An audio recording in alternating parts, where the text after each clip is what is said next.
ng bayan, maasahan anumang panahon.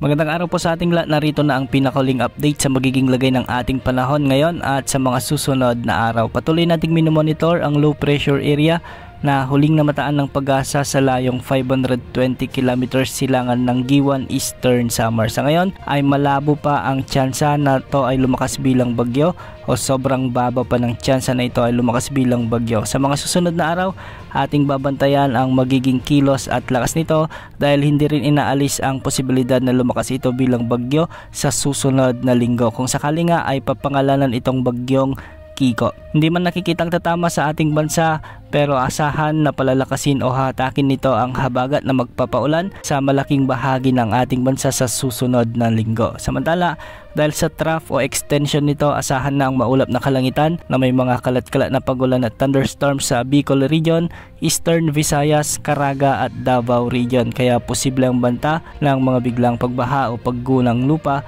lalo na kung may mga katamtaman at minsan ay malalakas na pagulan. Samantala, magiging maulap naman ang mga kalangitan na may mga kalat-kalat na pagulan at pagkidlat-pagkulog dulot ng habagat o southwest monsoon sa Mimaropa at nalalabing bahagi ng Visayas kasama na ang nalalabing bahagi ng Mindanao. Posible pa rin ang banta ng mga biglang pagbaha o pagguho ng lupa lalo na kung may mga miiral na katamtaman at minsan ay malalakas ding pagbuhos ng ulan. Ngayong hapon maraming lugar sa Metro Manila ang nakaranas ng mga biglang pagbaha dulot ito ng mga severe thunderstorms lalong-lalo na sa bahagi ng Quezon City. Ang ilang bahagi pa ng Metro Manila ay nakakaranas pa rin ng mga pagulan sa mga kasalukuyan kaya mag-ingat pa rin sa banta ng mga pagbaha at pagguho ng lupa. Sa nalalabing bahagi ng Luzon, asahan naman ang bagyang maulap hanggang sa maulap na kalangitan na may mga isolated rain showers and thunderstorms. Dulot pa rin ito ng mga localized thunderstorms. Sa kasalukuyan, walang nakatas na gale warning sa anumang baybaing sakop ng ating bansa at ang mga pag-alon sa kanlurang bahagi ng Luzon ay posibleng umabot hanggang 2.5